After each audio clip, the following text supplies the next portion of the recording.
ನಮಸ್ಕಾರ ವೀಕ್ಷಕರೇ, JPM ನ್ಯೂಸ್ಗೆ ಸ್ವಾಗತ. ನಾನು ಪವನ್ ದೇಶಪಾಂಡೆ.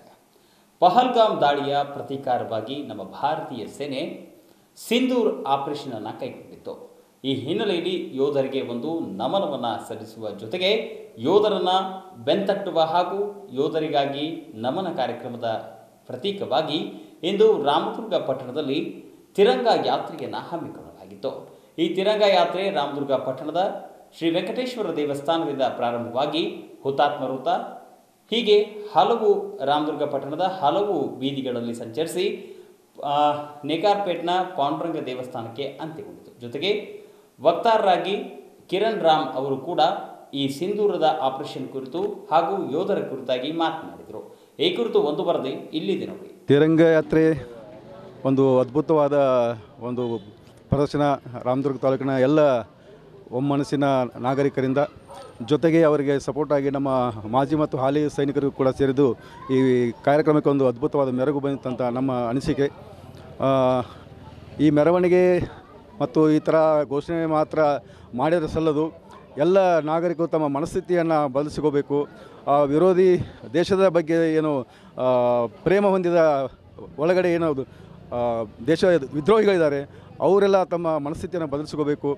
ಹಾಗೆ ಸರ್ಕಾರ ಕೂಡ ಅದಕ್ಕೆ ಯಾರು ಪಾಕಿಸ್ತಾನದ ಪರವಾಗಿ ಘೋಷಣೆ ಮಾಡೋದಾಗಲಿ, ಇಲ್ಲಿಯ ಕಾರ್ಯಾಚರಣೆಗಳ ಬಗ್ಗೆ ಟೀಕೆ ಟಿಪ್ಪಣಿ ಮಾಡ್ತಾರಲ್ಲ, ಅವ್ರನ್ನೆಲ್ಲ ಒಂದು ಒಳ್ಳೆಯ ಅವರಿಗೆ ಸಂದೇಶ ನೀಡಬೇಕು. ಆ ಥರದ ಯಾವುದೇ ತಪ್ಪು ಸಂದೇಶ ಕೊಡಬಾರ್ದು.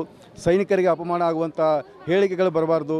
ಲೆಕ್ಕ ಕೊಡಿ, ಅದು ಕೊಡಿ, ಅದಕ್ಕೆಷ್ಟು ಇದಕ್ಕೆಷ್ಟು, ಈ ಥರ ಒಂದು ಅಸಹ್ಯಕರವಾದ ಒಂದು ಪ್ರಶ್ನೆಗಳನ್ನೇನು ಕೇಳ್ತಿದ್ದಾರೆ. ಅದು ತಮ್ಮನ್ನು ತಾವು ಮೇಧಾವಿಗಳನ್ನು ಅಂತ ಅನಿಸಿಕೊಂಡವರು, ಹಿರಿಯ ರಾಜಕಾರಣಿಗಳು, ಇವರೆಲ್ಲ ತಮ್ಮ ಮನಸ್ಥಿತಿಯನ್ನು ಸುಧಾರಿಸ್ಕೋಬೇಕು. ದೇಶದ ಒಂದು ಪರಿಸ್ಥಿತಿ ಹೇಗಿದೆ ಅದರ ಪ್ರಕಾರ ಅವರು ಅದಕ್ಕೆ ಸಪೋರ್ಟ್ ಮಾಡಬೇಕು. ಅಲ್ಲಿ ನಡೀತಿರೋ ಕಾರ್ಯಾಚರಣೆಗಳನ್ನೆಲ್ಲನೂ ಹೇಳ್ಕೊಳಕ್ಕಾಗೋಲ್ಲ. ಒಂದಿಷ್ಟು ಗುಪ್ತವಾಗಿಡಬೇಕಾಗತ್ತೆ, ಒಂದಿಷ್ಟು ತನೇ ಎಲ್ಲ. ಇವಾಗ ಸೋಷಿಯಲ್ ಮೀಡಿಯಾ ತುಂಬ ಸ್ಟ್ರಾಂಗ್ ಇರೋದ್ರಿಂದ ತಾವೇ ಹೊರಬೀಳ್ತಾವೆ. ಹೀಗೆ ತಿರಂಗ ಯಾತ್ರೆ ಹೇಗೆ ಅನ್ನಿಸ್ತದೆ? ತಿರಂಗ ಯಾತ್ರೆ ದೇಶಾದ್ಯಂತ ಎಲ್ಲರೂ ಒಂದು ಒಳ್ಳೆಯ ಮನಸ್ಸಿನಿಂದ ಸೈನಿಕರಿಗೆ ಬೆಂಬಲ ನೀಡುವ ಒಂದು ಕಾರ್ಯಕ್ರಮ ಒಳ್ಳೆಯ ಅದ್ಭುತವಾಗಿ ಮೂಡಿ ಬರ್ತಾ ಇದೆ. ಈ ಕಾರ್ಯಕ್ರಮವನ್ನು ಹಮ್ಮಿಕೊಂಡ ಎಲ್ಲರಿಗೂ ಧನ್ಯವಾದಗಳು.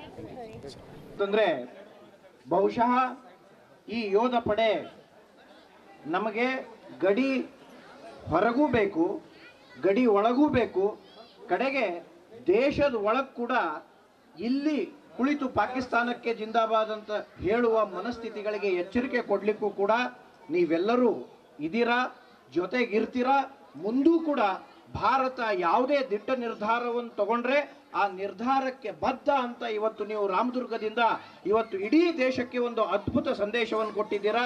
ಹಾಗಾಗಿ ತಮ್ಮೆಲ್ಲರಿಗೂ ಅತ್ಯಂತ ಪ್ರೀತಿಪೂರ್ವಕ ಧನ್ಯವಾದಗಳನ್ನು ಮೊದಲು ಸಲ್ಲಿಸ್ತೇನೆ. ಕಳೆದ 15 ದಿನಗಳಿಂದ ಬಹುಶಃ ಯಾರು ಕೂಡ ಸರಿಯಾಗಿ ಈ ವಿಚಾರ ಯಾಕೆ ಅದೇ ಒಂದು ಗ್ರಾಮ ಅಥವಾ ಅದೇ ಒಂದು ಬೇಸನ್ನು ಆಯ್ಕೆ ಮಾಡ್ಕೊಳ್ತಾರೆ ಅಂದ್ರೆ, ಕಳೆದ ವರ್ಷ ಆ ಇಡೀ ಪಹಲ್ಗಾಮ್ ಭಾಗಕ್ಕೆ ಬಂದು ಹೋದ ಯಾತ್ರಿಕರ ಸಂಖ್ಯೆ 23 ಮಿಲಿಯನ್. ಆ 23 ಮಿಲಿಯನ್ ಯಾತ್ರಿಕರು ಬಂದು ಹೋದ್ರೆ ಪಾಕಿಸ್ತಾನದ ಅಸ್ಮಿತೆಗೆ ನಾವು ಯಾವತ್ತಾದ್ರೂ ಡೇಂಜರೇ ಅಂತ ಪಾಕಿಸ್ತಾನಕ್ಕೊಂದು ಅನುಮಾನ ಇದ್ದೇ ಇತ್ತು. ನಾವೆಲ್ಲ ನೆನಪಿಟ್ಕೊಳ್ಬೇಕು, ಅಮರನಾಥ್ ಯಾತ್ರೆ ಮಾಡಬೇಕಾದ್ರೂ ಕೂಡ ನಾವು ಪಹಲ್ಗಾಮನ್ನೇ ಬೇಸಾಗಿಟ್ಕೊಂಡು ಅಮರನಾಥ್ ಯಾತ್ರೆಯನ್ನ ಪ್ರಾರಂಭ ಮಾಡ್ತೀವಿ. ನಾವು ಕಾರ್ಗಿಲ್ಗೆ ಹೋಗಬೇಕು ಅಂತಂದ್ರೆ ಪ್ರವಾಸಿಗರು ಯಾರಾದರೂ ಇದ್ರೆ ಅವರು ಕೂಡ ಪಹಲ್ಗಾಮನ್ನ ಬೇಸಾಗಿಟ್ಕೊಂಡು ಓಡಾಡ್ತಾರೆ. ಒಟ್ಟಾರೆ ಶ್ರೀನಗರದಿಂದ ನಾವು ಲಡಾಖ್ ತನಕ ಇರತಕ್ಕಂಥ ಯಾವುದೇ ಪ್ರವಾಸಿ ಸ್ಥಾನಗಳನ್ನ ನೋಡಬೇಕು ಅಂತಂದ್ರೆ ಪಹಲ್ಗಾಮ್ ನಮಗೆ ಮೂಲ ಆಧಾರ. ಹಾಗಾಗಿ ಆ ಪಹಲ್ಗಾಮ್ನಲ್ಲಿ ಜಾಸ್ತಿ ಜನ ಯಾತ್ರಿಕರು ಬಂದು ಹೋಗ್ತಾರೆ. ಆ ಯಾತ್ರಿಕರಿಗೆ ಯಾವುದೇ ರೀತಿಯ ತೊಂದರೆ ಆಗಬಾರದು ಅನ್ನೋ ಕಾರಣಕ್ಕೆ ಭಾರತದ ಸೈನ್ಯವನ್ನ ಕಡಿಮೆ ಸಂಖ್ಯೆಯಲ್ಲಿ ನಿಯೋಜನೆ ಮಾಡಲಾಗಿತ್ತೆ ಹೊರತು ಅದು ಭದ್ರತಾ ವೈಫಲ್ಯ ಅಲ್ಲ ಅನ್ನೋದು ಎಲ್ಲರಿಗೂ ಗೊತ್ತಿರಬೇಕು. ಆ ಕಾರಣಕ್ಕಾಗಿ ನಾನು ಮಾತಾಡ್ತಾ ಇದ್ದೇನೆ.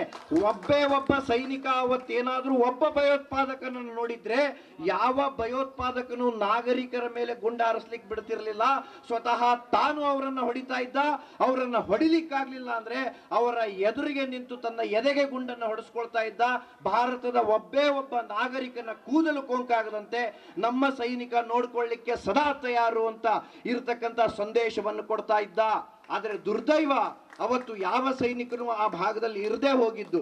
ಮತ್ ನಾವೇನ್ ತೋರಿದೀವಿ ನಾಗರಿಕರು ಅಂತಂದ್ರೆ, ಎಲ್ಲ ನಾಗರಿಕರು ಏನ್ ಪ್ರವಾಸಕ್ಕೆ ಹೋಗಿದ್ರು ಅವ್ರ ಮೇಲೆ ಗುಂಡಿನ ದಾಳಿಯನ್ನು ಮಾಡ್ತಾರೆ, ಧರ್ಮವನ್ನು ಕೇಳ್ತಾರೆ, ಮತ್ ಹೋಗಿ ನಿಮ್ ಭಾರತದ ಪ್ರಧಾನಿಗೆ ಹೇಳುವ ದ್ರಾಷ್ಟ್ಯವನ್ನು ಮೆರೀತಾರೋ. ಸೋಷಿಯಲ್ ಮೀಡಿಯಾಗಳಲ್ಲಿ ಹೇಳಿದ್ದು ಒಂದೇ, ಪಾಕಿಸ್ತಾನದ ಜೊತೆ ಯುದ್ಧ ಸಾರಿ ನಾವೇನ್ ಬೇಕೋ ಅದನ್ನು ಮಾಡ್ತೀವಿ ನಿಮ್ ಜೊತೆಗೆ ನಿಂತ್ಕೊಂಡು ಅಂತ ಪ್ರತಿಯೊಬ್ಬ ನಾಗರಿಕನು ಹೇಳೋ ಕರ್ತವ್ಯ ಮಾಡಿದಾನೆ ಈ ಸಲ.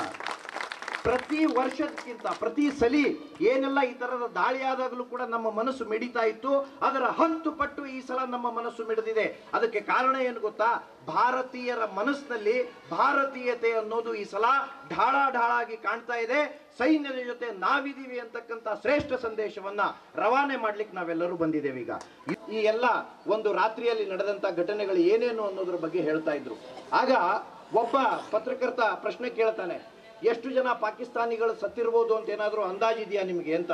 ಆಗ ಏಕೆ ಭಾರತೀಯವರು ಕೊಟ್ಟ ಉತ್ತರ ಹೆಂಗಿತ್ತು ಅಂದ್ರೆ, ನಾವು ಬಾಡಿ ಬ್ಯಾಗ್ಗಳನ್ನ ಎಣಿಸೋ ಕೆಲಸ ಮಾಡಲ್ಲ, ನಾವು ಹೊಡಿತೀವಿ, ಬೇಕಾದ್ರೆ ಪಾಕಿಸ್ತಾನ ಎಣಿಸ್ಕೊಳ್ಳಿ, ನಾಳೆ ಬೆಳಗ್ಗೆ ಅವರೇ ಲೆಕ್ಕ ಕೊಡ್ತಾರೆ ಅನ್ನೋ ಮಾತನ್ನ ಸ್ಪಷ್ಟವಾಗಿ ಹೇಳೋ ಪ್ರಯತ್ನ ಆಗಿದೆ ಈ ಸಲ. ಅದಾದ್ಮೇಲೆ ಮೇ 12ನೇ ತಾರೀಕು ಪ್ರಧಾನಮಂತ್ರಿಗಳು ಒಂದು ಅದ್ಭುತವಾದ ಭಾಷಣ ಮಾಡಿದ್ರು. 22 ನಿಮಿಷದ ಭಾಷಣ ಅದು. ಆ 22 ನಿಮಿಷದ ಭಾಷಣದಲ್ಲಿ ನಾವು 3 ಅಂಶಗಳನ್ನ ಬಹಳ ಸ್ಪಷ್ಟವಾಗಿ ನೆನ್ಪಿಟ್ಕೊಳ್ಳೋ. ಯಾವತ್ತು ಈ ಟೆರರಿಸಂ ಮತ್ತು ಟಾಕ್, ಭಯೋತ್ಪಾದಕತೆ ಮತ್ತು ಮಾತುಕತೆ ಒಟ್ಟಿಗೆ ನಡೆಯಕ್ಕೆ ಸಾಧ್ಯ ಇಲ್ಲ ಅಂತ ಹೇಳಿದ್ದಾರೆ. ಎರಡನೇ ವಿಚಾರ, ನೀರು ಮತ್ತು ರಕ್ತ ಒಟ್ಟಿಗೆ ಹರಿಯಲ್ಲ ಅಂತ ಹೇಳಿದ್ದಾರೆ.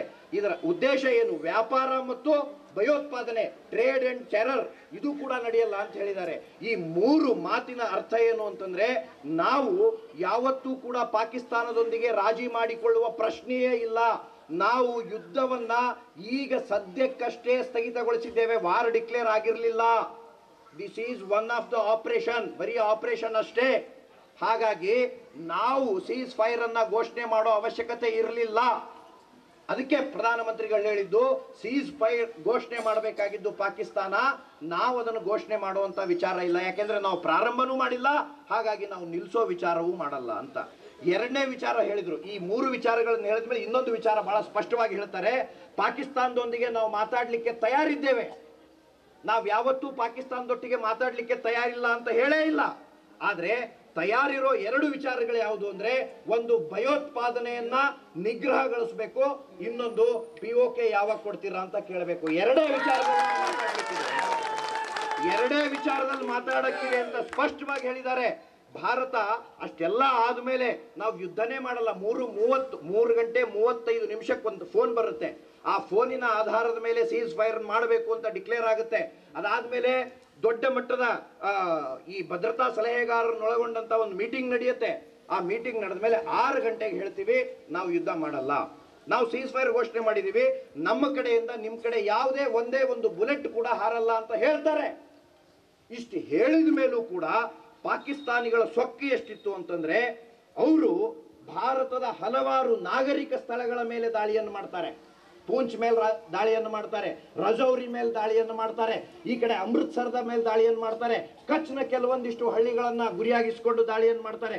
ಇಷ್ಟೆಲ್ಲ ಭಾಗಗಳಿಗೆ ದಾಳಿ ಆದ ಮೇಲೆ ಯಾವಾಗ ಪೂಂಚ್ನಲ್ಲಿ ನಾಗರಿಕರಿಗೆ ಗಾಯ ಆಗಿದೆ, ಅಲ್ಲಿ ರಕ್ತ ಸುರಿದಿದೆ ಅಂತ ಗೊತ್ತಾಯ್ತು, ಭಾರತ ಆವಾಗ ಬಂಬಾರಿಂಗ್ ಶುರು ಮಾಡ್ತು. ಅವ್ರು ಹೇಳ್ತಾರೆ ಭಾರತೀಯರು, ಒಂದು